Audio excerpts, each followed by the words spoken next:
अलिबाग जवळील आक्षी साखर जेट्टी परिसरात आज शुक्रवारी पहाटे बिबट्यानं 2 नागरिकांवर हल्ला केल्याची धक्कादायक घटना घडली आहे। सकाळी सुमारे 5:45 वाजता पहिला हल्ला झाला, तर दुसरा हल्ला नेमके 7 वाजताच्या सुमारास झाला। सलग 2 हल्ल्यांमुळे परिसरात भीतीचं वातावरण निर्माण झालंय। 2 दिवसांपूर्वीच नागाव इथं या बिबट्यानं 6 नागरिकांवर हल्ला केला होता। त्यानंतर वन विभागाचं पथक सतर्क झालं असून बिबट्याचा शोध घेण्यासाठी सापळे लावणं, परिसरातील हालचालींची तपासणी, सीसीटीव्ही फुटेज गोळा करणं आदी कामं सुरू आहेत। वन विभागानं नागरिकांना समुद्र किनाऱ्यालगतच्या झाडी भागात निर्जन स्थळी किंवा पहाटेच्या वेळी जाणं टाळण्याचं आवाहन केलंय। तसंच संशयास्पद हालचाली दिसल्यास त्वरित विभागाला कळवावं असंही सांगितलंय। बिबट्याच्या सलग हल्ल्यामुळे स्थानिक नागरिकांमध्ये भयाचं वातावरण असून सुरक्षा उपाययोजना वाढवण्याची मागणी होतीये। 2 दिवसांपूर्वी नागाव परिसरात बिबट्याचा शिरकाव झाला। त्यानं प्रसाद सुतार, कुणाल साळुंखे, अमित वर्तक, मंदार गडकरी यांच्यासह सहाय्यक वनसंरक्षक भाऊसाहेब जवरे अशा 5 जणांवर हल्ला केला होता। यानंतर अलिबाग रोहा वन विभाग, पुणे येथील रेस्क्यू पथकानं सलग दुसऱ्या दिवशी शोध घेतल्यानंतरही बिबट्या सापडला नाही। त्यामुळे अलिबाग तालुक्यात भीतीचं वातावरण आहे।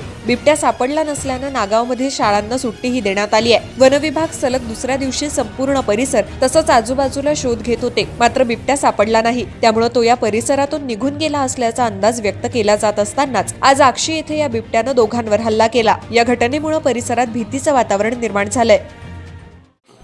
मैं रोज जैसे अपना काम कर रहा था, सुबह में उठा, चाय बनाया, उसके बाद बटाटा बैठ के छिल रहा था, वो आराम से अंदर आया, घुसा। टाइम हो रहा था 5:55। उसके बाद मेरे गला पकड़ने के लिए झपटा, मैं अपने हाथ से उसको ढकेला, फिर भी एक दांत इधर लगा, एक दांत इधर, एक दांत सिर में, और फिर इधर एक पंजा मारा।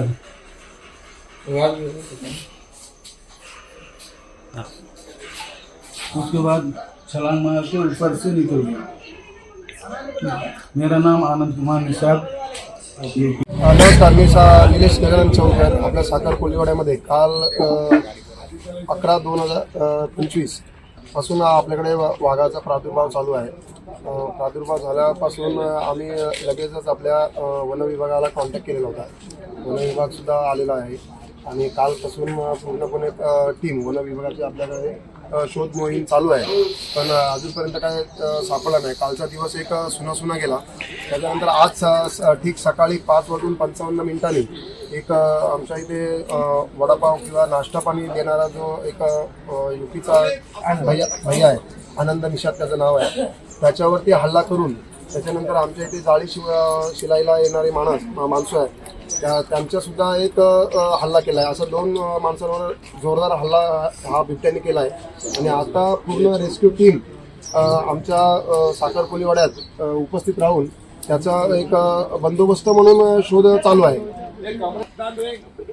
तसेच मी ग्रामसेवक, अक्षी ग्रामसेवक गावकऱ्यांना एक विनंती करतो की कोणी पॅनिक होऊ नये, तसेच लहान मुलांना कोणी बाहेर सोडू नये। आता आपण जे रेस्क्यू टीम येणार आहे फॉरेस्ट ऑफिसची, त्यांना आपण सगळ्यांनी सहकार्य करून जोपर्यंत बिबट्या जेरबंद होत नाही, आपण आता एक पत्रव्यवहार करतो वन विभागाला की जोपर्यंत बिबट्या जेरबंद होत नाही तोपर्यंत त्यांनी इथून जाऊ नये किंवा रेस्क्यू टीमतून हलू नये। आपण नक्कीच लवकर बिबट्या जेरबंद करू व सगळे आपण सुट्टीचा साथ सोडू। आपण बिबट्या नुसता नावाखाली होता, मी त्यांना सांगितलं, स्वतः मी त्याचा प्रूफ आहे। आमच्याकडे तेजस तांडेल म्हणून त्यांनी हा रात्री 2 ते 2:30च्या दरम्यान आपल्याकडे बघितला होता। त्याच्यानंतर रेस्क्यू टीम आलेली नागावरून, सकाळी त्यांनी बघितली, त्यानंतर पाहणी केल्यानंतर तिथे त्यांना आम्ही ते प्रूफ म्हणून CCTV आमच्याकडे व्यवस्थित नव्हते म्हणून त्यांना एक फाऊल म्हणून दाखवलेला होता मी, पण त्यांना ते शक्य वाटलं नाही की बोलते नाही तुम्ही अफवा उडवता। ठीक आहे, अफवा आहे। त्याच्यानंतर आज या 2 दिवसानंतर आज आमच्या साखर कोलिवाड्यामध्ये हा विषय घडला असा की त्यांनी अटॅक केला, परंतु परवा जे आम्ही त्यांना सांगितलं त्याने आम्हाला खोटं ठरवलं। असं होता कामा नाही आहे। तुम्ही आम्हाला प्रोटेक्शन का नाही दिलात? पहिली गोष्ट, आज आमचा पोटामारचा प्रश्न आहे।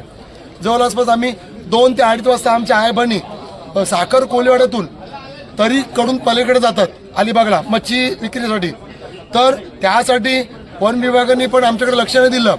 परवा आलेली सर्व टीम येऊन गेली, त्यानंतर आज हा प्रकार घडल्यानंतर मला सकाळी पत्रकाचा फोन आला 6:15 वाजता। मी अनोळखी नंबर आला, मी उचलला। बोलतात काय झालं, काय कसं झालं? बोल तुम्ही काय मेल्यानंतर याल? तुम्हाला परवा आम्ही प्रूफ दिला तरी पण तुम्हाला आज अटॅक केल्यानंतर तुम्हाला वाटते का असं? आम्हाला पत्रकार म्हणून हा विषय नाही आहे, पण आज या साखर कोलिवाडा पूर्ण या समाजावर संकटाचा डोंगर कोसळलेला आहे.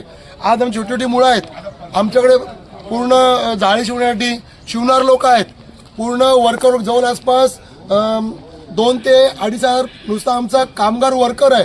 त्यांचा जबाबदारी कोण घेणार आहे? परवा तुम्ही लक्ष दिलात ना आमच्यावर. जर लक्ष दिलं असं आजचा महानिमारचा विषय आला नसता, तुम्ही टीम काय रिटर्न केली?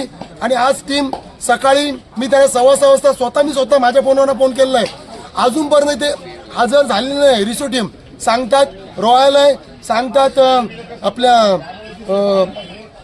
शिर्डीचे ते आहे. असं होता का म्हणे? आज जवळपास वाजले किती? 8:30 वाजून गेले.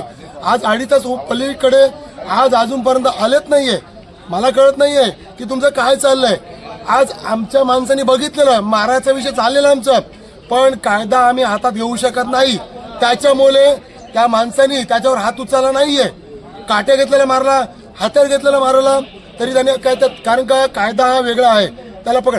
आज नागावमध्ये 2-2, 2.5 तास रिस्यू टीम येऊन सुद्धा ते पकडू शकले नाही, तर आम्ही काय करणार आहोत? बस, धन्यवाद. यूट्यूबवर सुद्धा रायगड टाइम्स सर्च करा आणि पहा रायगडच्या कानाकोपऱ्यातील प्रत्येक बित्तम बातमी. आणि हो, लगेचच सबस्क्राईब बटनवर क्लिक करायला विसरू नका.